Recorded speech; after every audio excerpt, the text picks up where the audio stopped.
first off, there's tons of similarities within our story, which is kind of cool to see. And I try to keep it like buttoned down a little bit, because these are topics and things that I get excited and can just sort of just go on and on Sure. about from those particular elements. But to bring it back to kind of like what this sphere is, cryptocurrency. So the first core thing is the original cryptocurrency out there, and I'm sure everyone here that is listening to it that has interest is Bitcoin. And essentially what Bitcoin leveraged is a technology that had been around for a few years prior, but no one had been able to integrate and come up with a system design quite like it before, essentially solving the non-sovereign, immutable store of record. So being able to store value, but also being a medium of exchange, as well. So being able to solve all of those in one simplistic way was the first time that that's ever been able to do in recorded history, to my knowledge, and principally leveraging this public, verifiable, immutable, meaning you can't tamper with it, database, which is known as the blockchain. So what you'll probably hear a lot whenever people are talking in buzzwords, blockchain this, blockchain that, that's what they're referring to, is this public database that is immutable, and it's just a verifiable record that just goes on and on and on. So Bitcoin, it has a huge blockchain database. What the difference in, so there's a couple ways that this space kind of gets broken down into. There's cryptocurrencies, which originally were meant to be fill a use case that I sort of talked about, where we're seeing a lot in this particular year, where governments are just sort of doing whatever they want to do and printing money however they want to print money and allocate it wherever they want to, which is fine and dandy, especially whenever you're trying to stave off a lot of economic carnage that could result from a pandemic or has been happening from a pandemic. But there's always long-term ramifications, and the long-term ramifications are this growing wealth divide between the haves and have-nots. There's several ways that that's sort of tied into, and we can double click in it if you want to. But the more clear and present is the diminished nature of your purchasing power. So if I've got $100 in the bank, 10 years from now, I guarantee you that $100 is not going to be able to buy the same amount of goods or services that it is today. And that was the principal thing that Bitcoin was trying to solve, where it's not under the domain of any local government of the US, of the Eurozone or anything like that. And it is a fixed supply asset. There'll only be ever 21 million Bitcoin that are created and minted. So it is ultimately a disinflationary or a deflationary asset. So in theory, as demand picks up, supply will stay fixed. So price should be able to go up. That is the principal genesis of cryptocurrency and this blockchain sphere. It's taken a bunch of different subsectors to solve a bunch of different business problems. And it falls under this umbrella that is now known as digital assets. So I'll pause there because we can start to go down a couple different rabbit holes, but hopefully that's a good enough kind of overview of the genesis, but also sort of like a very high level evolution of the space as well. That was dead on the money, and that was very helpful. I mean, even I have a little bit of understanding of it. I have a little bit of money invested in it, and you actually clarified some things that I was probably not as clear as I thought that I was, so I appreciate it. There's a lot of different cryptocurrencies, correct, that are not necessarily leveraged or aimed at trying to be a replacement of the dollar, but more a tool for financial institutions to move money without large fees and time. Am I thinking of that correct? No, 100%. So you're kind of touching into what I was talking about with the different subsectors. Okay. So there's like store of value cryptocurrencies, and I do air quotes because there's a lot of because the database, the blockchain, is public. Everyone can verify it. It's encrypted, but there's a lot of technology companies out there that have been able to do essentially not lookalike modeling, but like tracing to say like this wallet has been known to correspond with this institution. So there's actually not too much that's like can be hidden via using cryptocurrencies, which is always the sort of like nasty, dirty word. So there's the one segment where it's store of value, where Bitcoin firmly leads in that, and it's gradually chipping away at legacy assets like gold and silver as we're speaking. There's other ones that are trying to solve other business needs. So what you talked about is essentially creating a network of payments, which Bitcoin can do. So if you were sitting in Thailand right now and you had your Bitcoin wallet, I could send you, $100 worth of Bitcoin, and it, minus a very nominal fee, and it would arrive relatively, expeditiously. So maybe within 3 to 5 minutes, depending on how much traffic is currently on the network. That is something that cannot be done by, within that frame of time and the small amount that can happen in banks around the world. So anyone that's tried to send money international will know that pain very clearly. One of the things that has come to the forefront this year are stable coins. So digital assets that are backed one-to-one by some native fiat currency. So the US dollar, for example, which majority of them are. And that is built on another asset called Ethereum. And all Ethereum is essentially, it's a virtual machine platform connecting everything in. So we've got a bunch of decentralized computers and individuals, and it's creating a platform for them to be able to communicate and collaborate, specifically through smart contracts. And what that means is being able to strip out, using coding, programmatic coding, to be able to strip out like human layers in interface. So like middlemen or middle individuals nowadays, and do that in a variety of ways. And decentralized finance is one of those principal use cases, to where a stable coin can issue their money backed by US dollars held somewhere, verifiable, fully auditable, on the Ethereum network. And then I can do the same exact thing, send that to you anywhere in the world. You get it rather immediately for a very, very limited price. So that's just the tip of the iceberg in terms of what is being built on this alternative blockchain system, this ecosystem, Ethereum. And then there's a bunch of different subsectors that are trying to solve different things. So there's lending, there's derivatives, there's exchanges, there's different yielding type mechanisms. I can go on and on. There's decentralized storage. So there's all these things that are getting built, not just on Ethereum, but competitive blockchains as well, that are looking to sort of strip away market share from Ethereum, that are looking to solve all these different use cases. But what you're sort of alluding to is one of the more prominent one that's happened this year, specifically because of what happened whenever COVID started to roll in. The dollar went up, everyone else's currencies went down. And if you're living in an Argentina or a Venezuela, or even in Asia or Turkey or anything like that, and your purchasing power is going down 40% versus the US dollar, but before that was really difficult to get access to. You really couldn't do anything. But now, if you've got a smartphone and an internet connection, you can get access to a stable coin that has the same purchasing power of the US dollar. And if you don't believe in that, that can be your on-ramp to Bitcoin. If you believe longer term, Bitcoin is going to be a superior store of value, which in 2020, you'd be proven correct right now. I believe Bitcoin's up like between 40 and 50% for the year, whereas I believe the dollar is maybe at par from where it started, maybe a little bit down. So a lot of benefit for a global type of economy in a lot of ways, to give, people that purchasing power. To kind of put a different spin on this, with everything that's happening in the world right now, and the lack of understanding, I'm going to say immaturity in just in this context, right? That there's a lot of immaturity in the Bitcoin market, where the layperson doesn't know really how it works. Even like what you just walked through. I mean, there's a lot to unpackage there, right? For just the normal person who's used to dollars and cents, that was taught that in school. And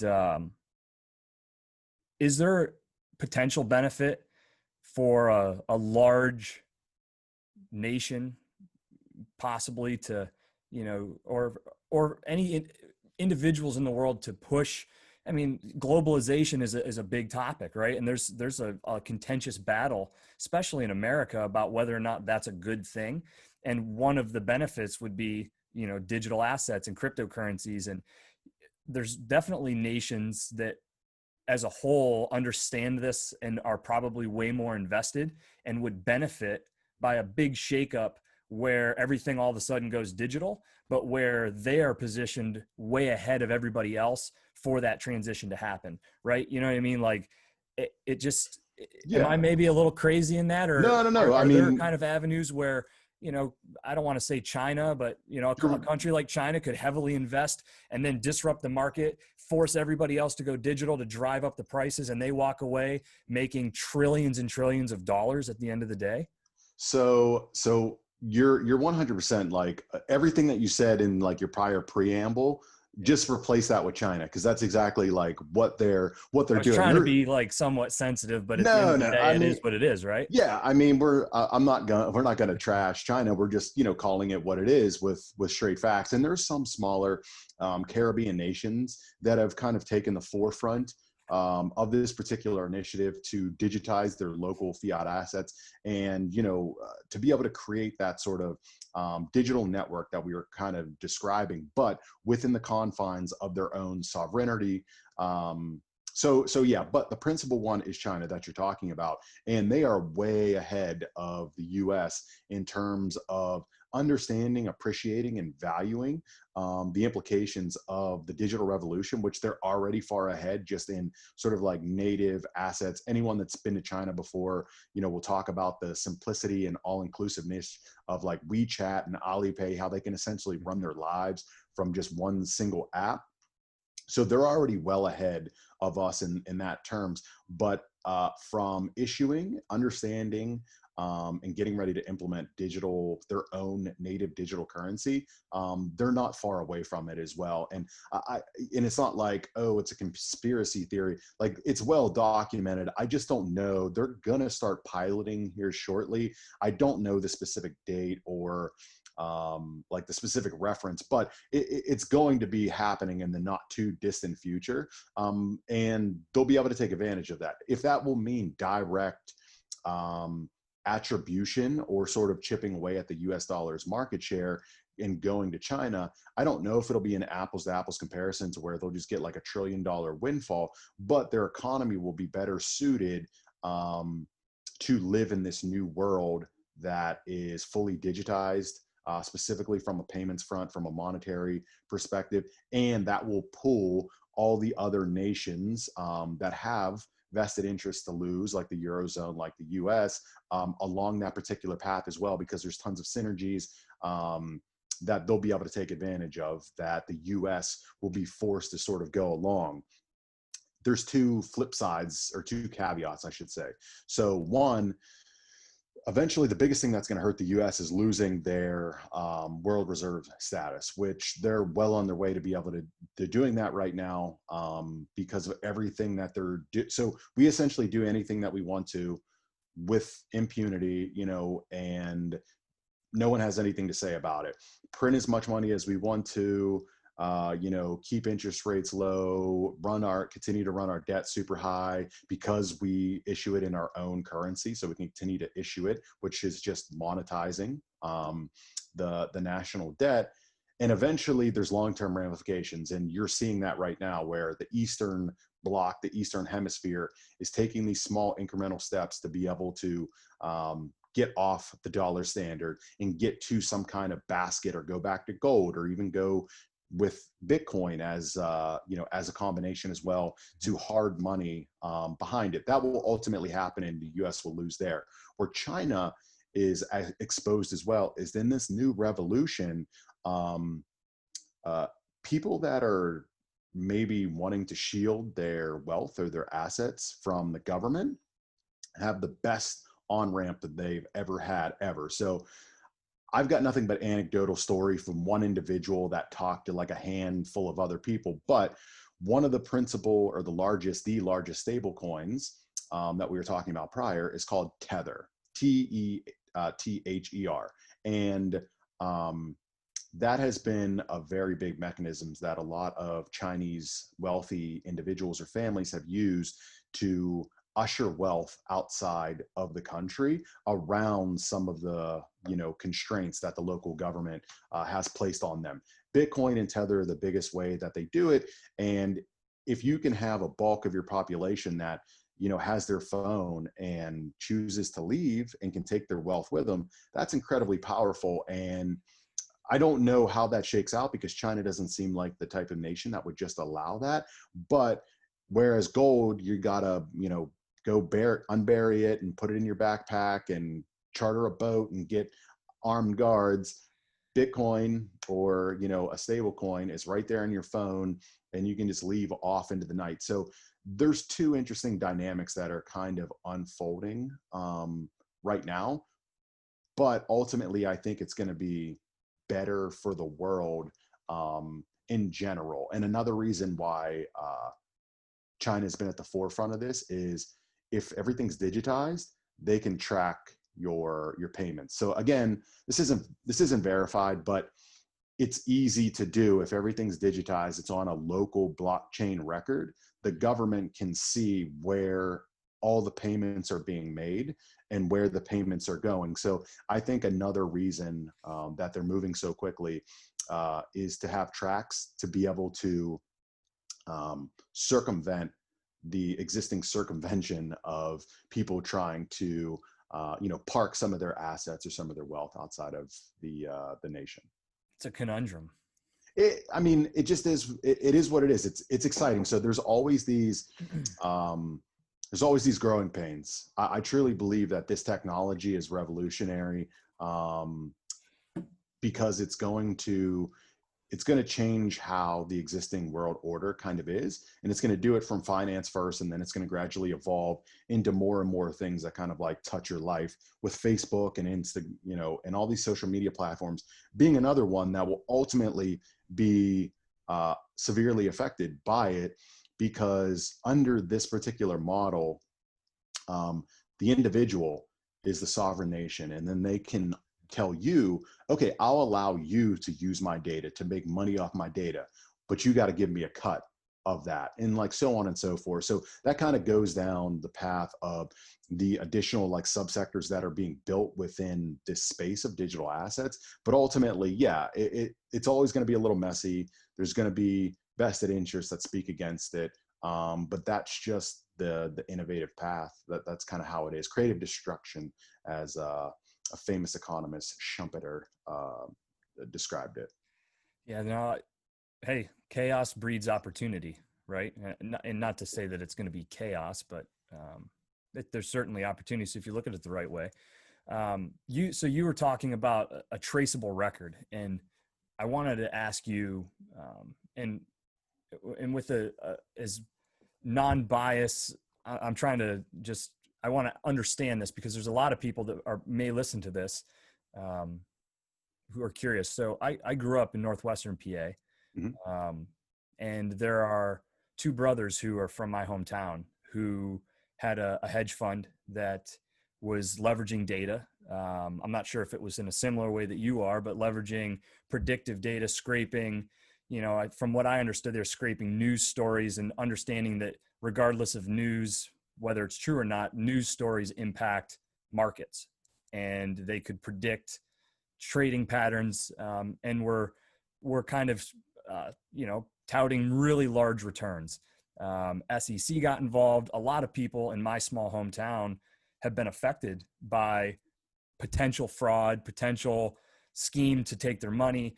I think there's a lot of back and forth. I have no opinion because I don't know anything other than what's been in the newspapers and that I've read online, but I'm definitely curious because as we sit here and have this conversation, digital assets are something that are obviously going to be extremely valuable, especially as the dollar, it's probably going to collapse at some point in time when, at least that's my thought, when all these other nations stop propping it up, because we don't have the ability to hold it up on our own. And so when things start to fall, it's going to fall quickly. And so I want to be invested, and I think I want a lot of my family and friends to be invested, but there's a lot of fear, at least in this small pocket, and I'm sure it happens all over the place, that you're sending somebody money and then they're going to sift it off into multiple different accounts and you're never going to get it back. No, for sure. So there's two pieces that you're like kind of talking about. The one is simple. We're talking from like the hedge fund perspective, where anytime you invest in a hedge fund like myself, or any traditional one, there's a layer of due diligence that has to go, because you are making a wire transfer to a bank that is not within your control. So there needs to be due diligence. So there's always going to be a little bit of worry, but that's what all the papers are in place for, that you do in due diligence, to say that like, hey, this is the bank, here's the custodian, you're not sending it to Chris's personal bank account, and all these things that de-risk should be red flags along the way. For sure, to like de-risk and let people know like, hey, this is an above board operation. All you need to evaluate is whether or not you believe this manager's approach is for you in terms of a risk reward, but ultimately you think will make you money over the long term. So that's the first piece of the coin that you're kind of talking about. The second one is, there's a lot of, so digital assets, what's great about them, and let me preface by saying majority of digital assets are bearer assets, meaning the person that has possession of it owns it, and it's like it's there to be had. So if I send you $100 worth of Bitcoin, and maybe we had an argument, and I say, well, that was a gift, I want the gift back, I've got zero recourse on that outside of like looking for you on the street. Like it's not anything to where, if I gave you a check and then we had an argument, I could go to my bank and say, hey, put a cease and desist on that check. There's zero recourse on it. So I think that's the thing that trips people up, but also that fact coupled with, there's been a lot of hacks in this space. So people buy on exchanges, and exchanges are essentially just a big sign for hackers saying, come and try to break in and get away with some of the money. The infrastructure of the exchanges have gotten a lot more sophisticated. Exchanges just being a central place that you would go to, a marketplace, to be able to buy Bitcoin or whatever you're looking for. And hacks happen far fewer than they did prior. But there's also a multitude of ways that take it off hot wallets, meaning connected to the internet, and bring it into cold storage. So essentially a hardware wallet, to where there's no place for someone on the internet via hacking to get access to it.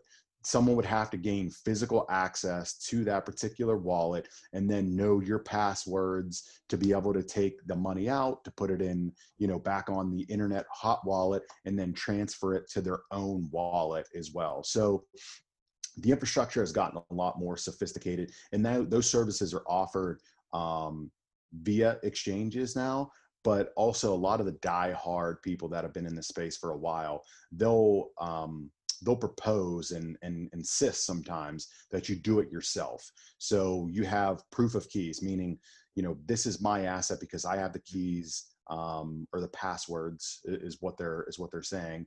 And I own it, and I can choose to take it with me wherever I want to. But if it's like, both of our parents or even our grandparents, and they want to buy Bitcoin because they're worried about the dollar, I would say it's like exchanges are probably the easiest bet, because it's an infrastructure that they kind of already understand, given they probably have investments in mutual funds. They've got a bank account, maybe like a Charles Schwab account, blah, blah, blah. Mm-hmm. And it's the same exact principle. The only difference is you're now buying Bitcoin, and you tell them, hey, I would like this custodied in your cold storage. You'll pay a fee for it, but it's a peace of mind that you don't wake up one day and say, oh shit, where'd I put that password at?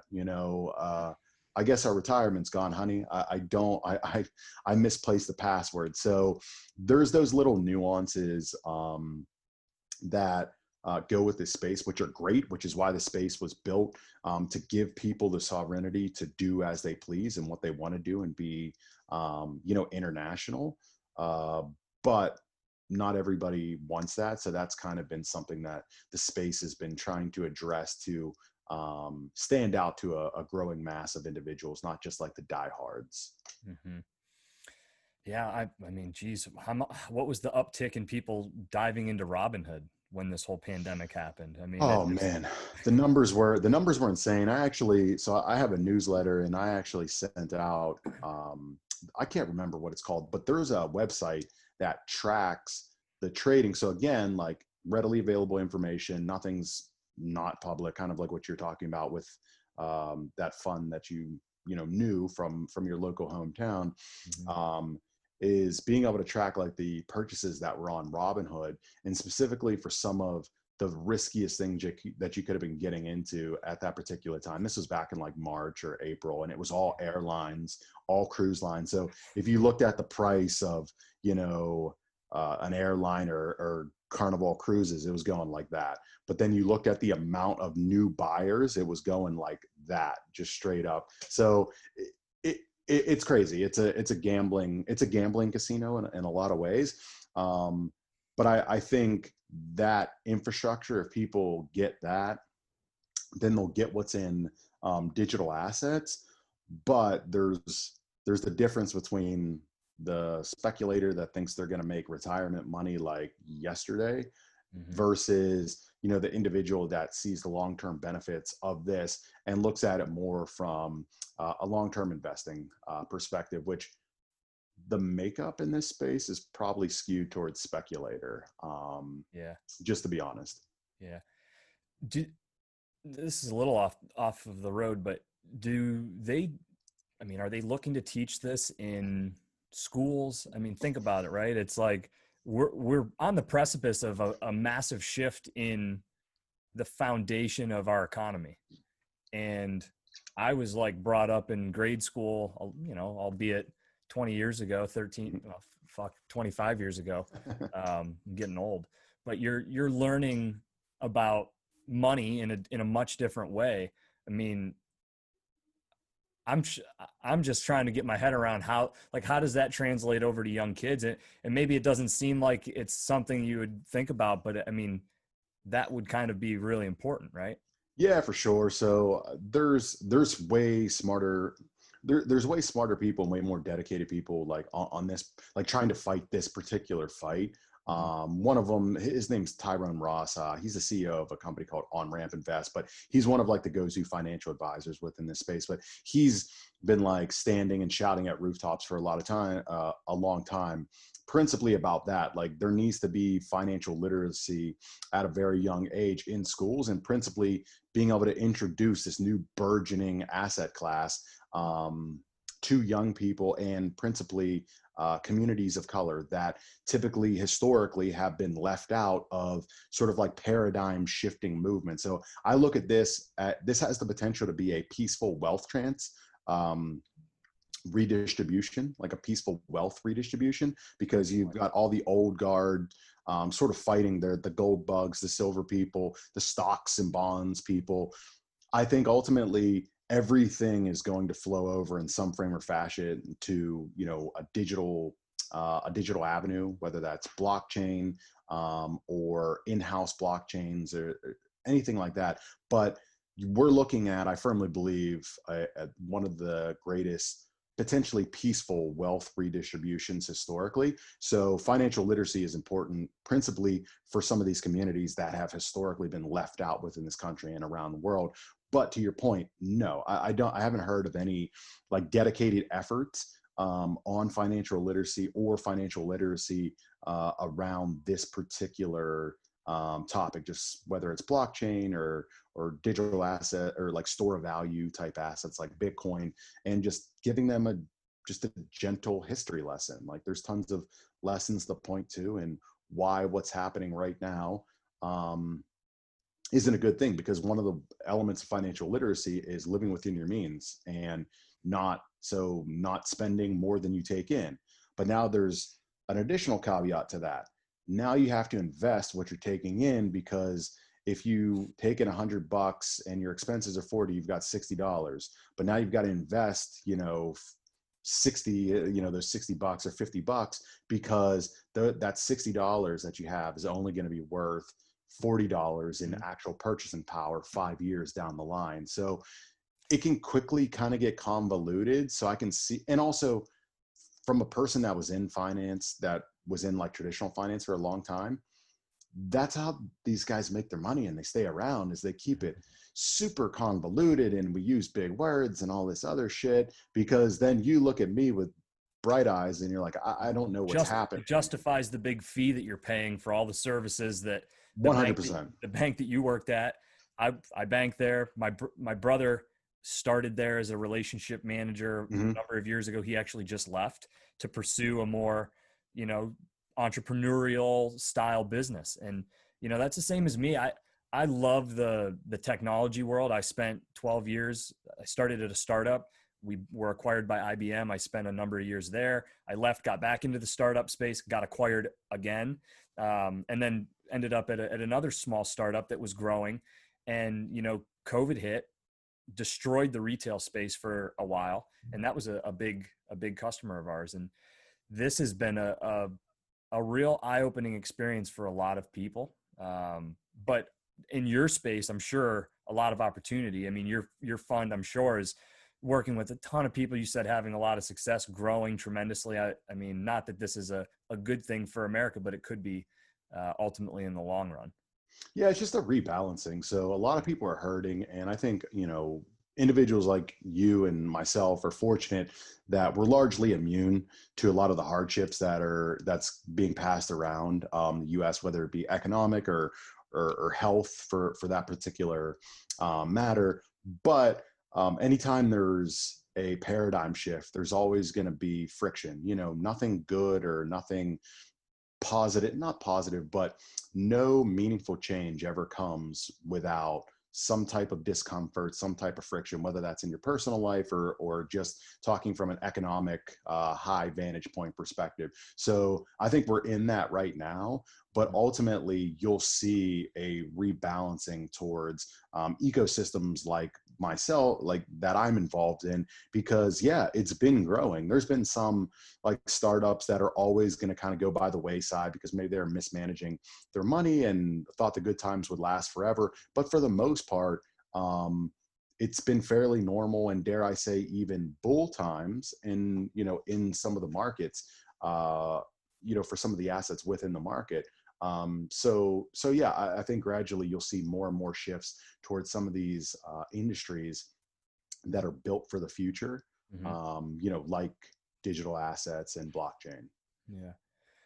Sounds like you have a stressful job at times, although you love it. I'm sure that's why you like kicking the shit out of the bag as much as you do. I know you're a big Muay Thai guy. Is that something that precedes the love of cryptocurrency and your work in crypto, or is that something that's kind of more of a newfound journey? No, I've been doing Muay Thai since I was 20 years old, so 15 years now. I used to fight a long time ago. I don't any longer, but I do just coach. So I coach down Stout, which obviously which is a local gym here in Pittsburgh, a local MMA gym. But that precedes my love of digital assets and predictive analytics. I love crypto, I love blockchain, I love predictive analytics, but I wouldn't be who I am today without Muay Thai, and I wouldn't be able to function probably in society as a normal human being without that particular outlet. So yeah, I need Muay Thai.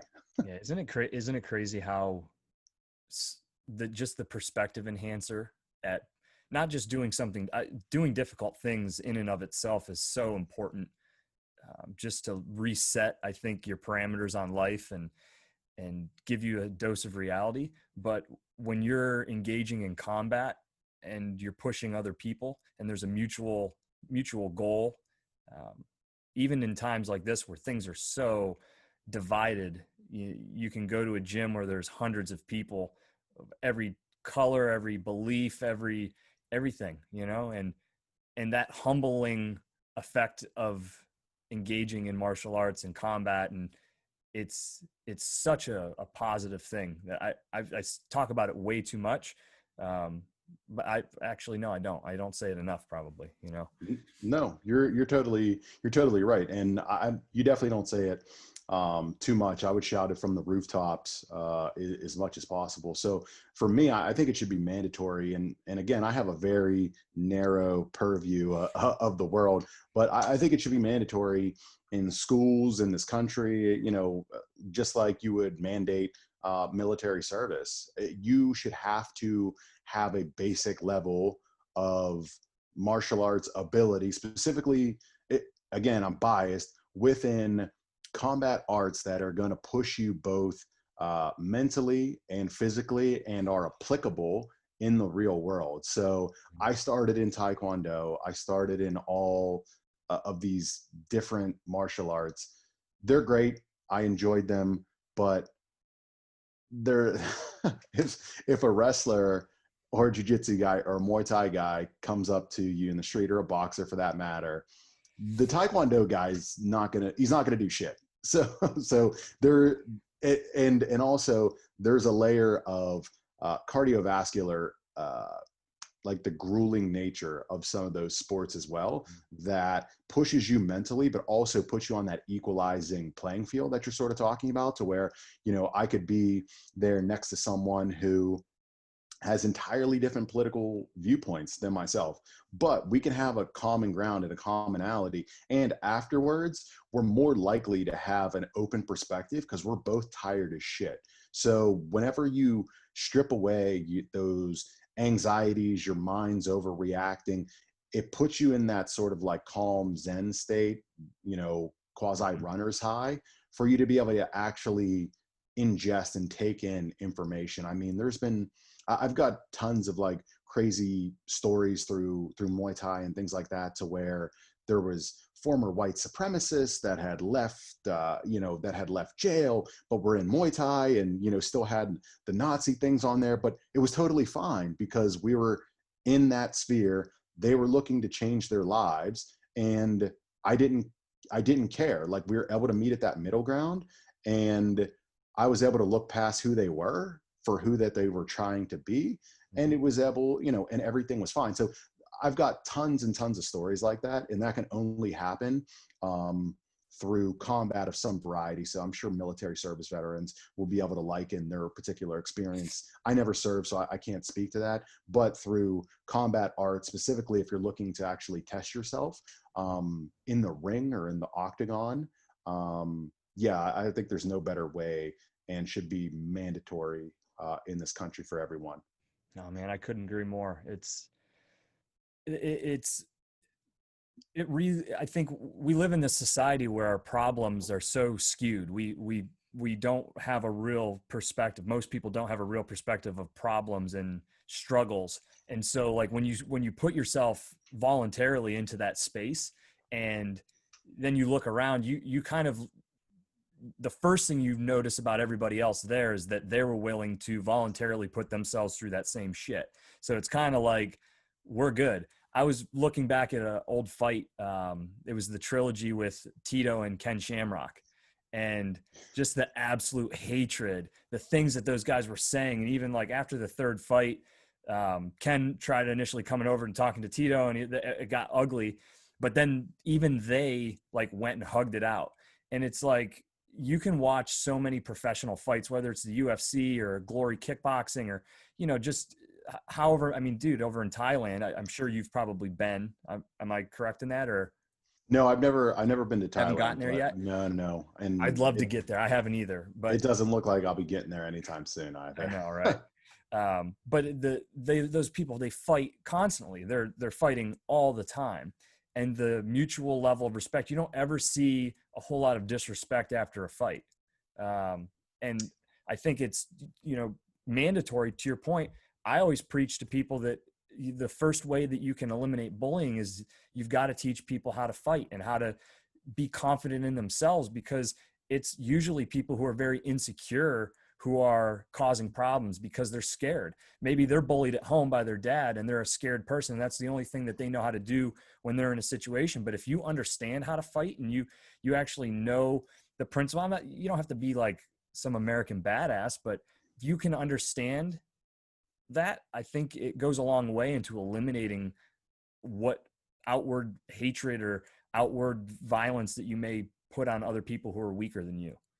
Yeah, for sure. I think there needs to be, and like piggybacking on what you're saying is there needs to be some shared suffering, you know, and suffering can manifest itself in a couple different ways, but being there with other individuals, just like you said, or showing up voluntarily to suffer, it puts everything to perspective, and it's a far even more even playing field for people to be able to understand different perspectives or just be more open.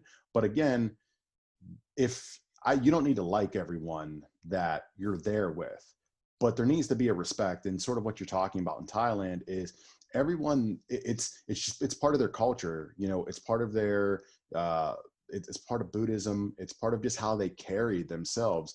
And I'm sure not every person is going out afterwards, getting drinks and partying with one another, but there's always a mutual respect, because Muay Thai is a fucking hard sport. It's dangerous as hell. So for anyone that walks through those ropes and is willing to put themselves out there like that, there's a respect. So that's where that is. And it goes back to that mutual suffering, the same exact thing for wrestlers and jiu-jitsu guys as well.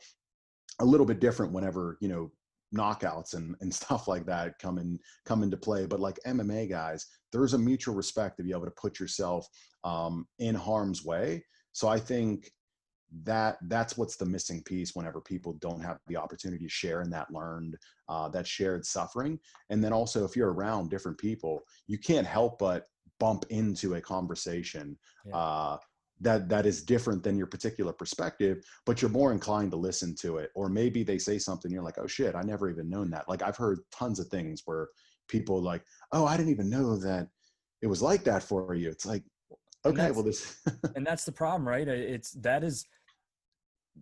I don't have a problem disagreeing with people. I have a problem when I disagree with someone and they're not willing to have a conversation and understand why we disagree.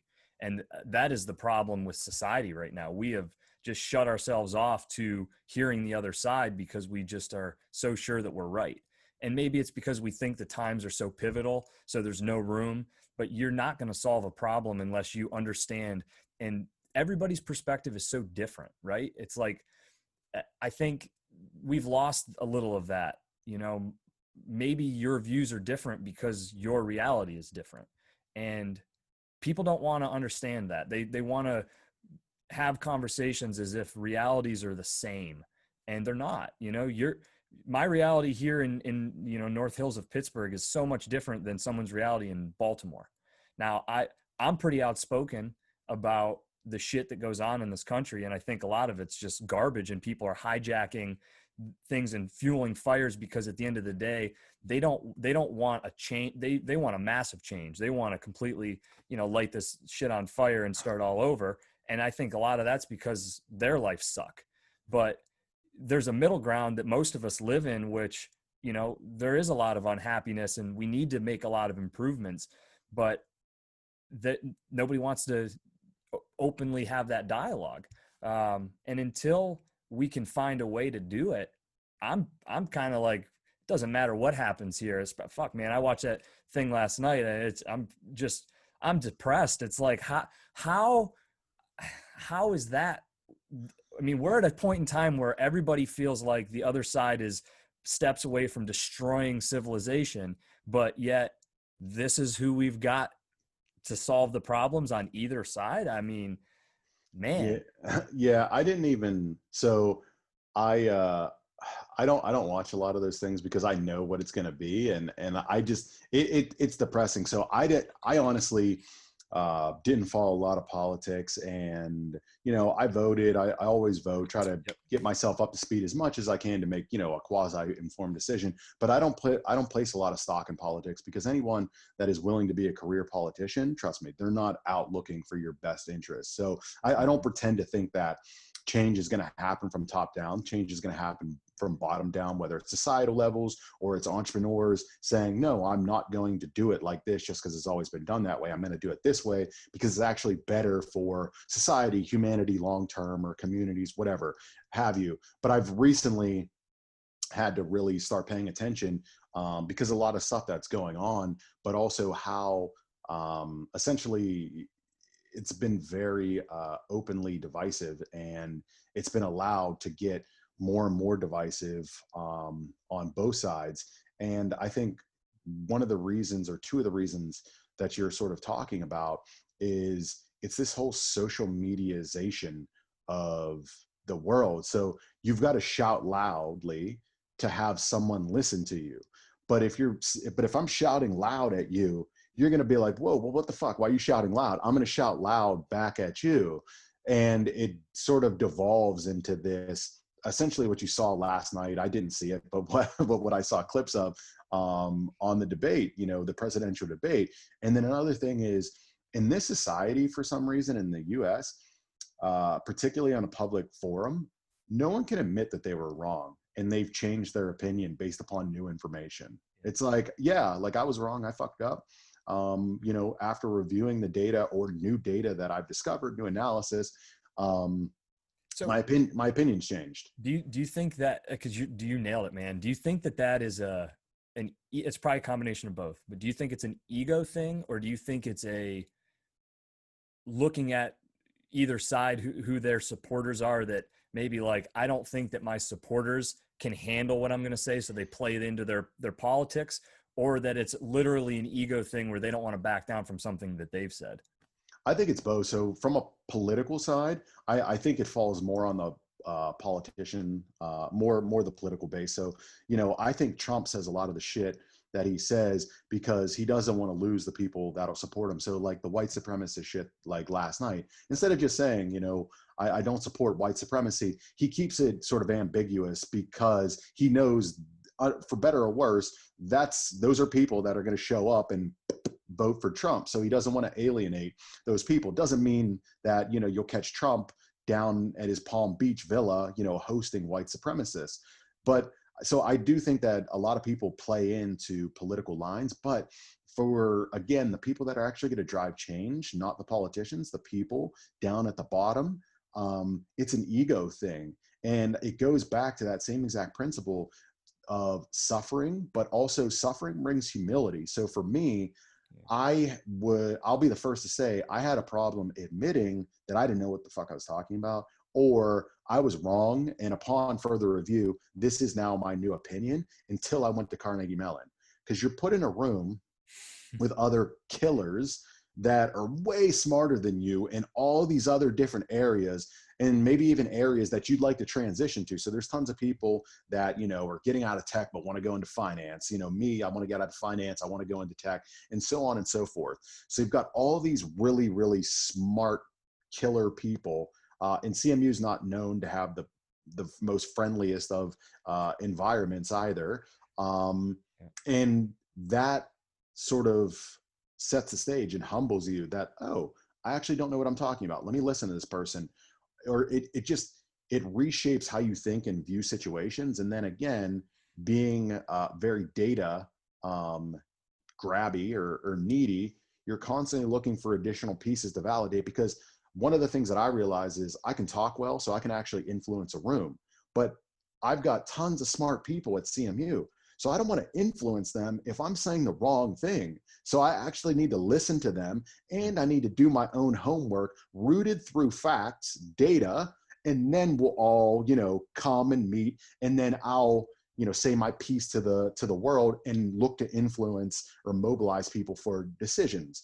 But that all came through that particular humbling experience. And not saying that everyone in the world has to go to Carnegie Mellon or MIT or any of these other, top ranked universities, but you've got to put yourself in a position in life to be humbled, but also surround yourself preferably with other people that are smarter than you to sort of like bring up the levels. But those are two, I think it's ego and politics that ultimately sort of trips people up and sort of continues to trip up this country, because everyone seems content to just like ride this divide, further and further. And ultimately, there's going to come a breaking point. Yeah, no, man, you're dead on. Carnegie, what a school, man, and the impact that it's had here in this city, the revitalization of Pittsburgh. It's so awesome to be here at this time and to be be able to watch the city continue to grow around all the technology, all the things that are spawning out of Carnegie Mellon, especially. It's so cool. I think that what you were just saying too, I think so. Martial arts probably play a lot into that as well, because when you're competing and you're fighting, you're trying to fix your flaws, right? And that you don't hide your flaws, because you're going to get cracked in the mouth, right? So you have to be very ruthless in identifying them, and then you have to go and work on those.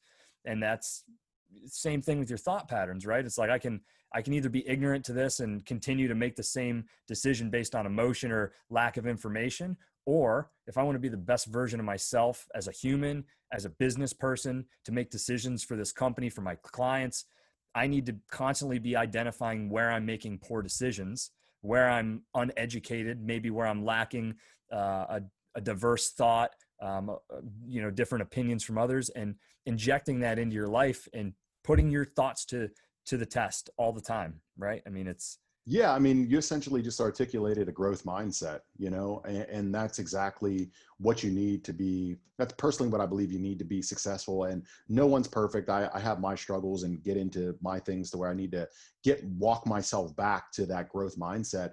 But 100%, you're not going from a Muay Thai perspective or combat sports or martial arts. You're not going to grow if you don't go up against someone or test yourself against someone that is better than you. That's going to fuck you up from time to time. Like, you don't want to be put in a where I'm fighting John Jones. Like, I wouldn't want to do that, but I would like to, but I need to go up against other people that are better than me in different aspects, or maybe just the entire game in and of themselves, so that I can level up. I can get humble, but also I can see holes that I didn't see prior, and I can work on those, and I can get better and evolve. Same exact thing mentally that you're talking about. You need to put yourselves in rooms, preferably with other people that have differing opinions from you, but might actually just be way smarter than you, and even if they've might be able to articulate or argue a point that is way better than what you thought.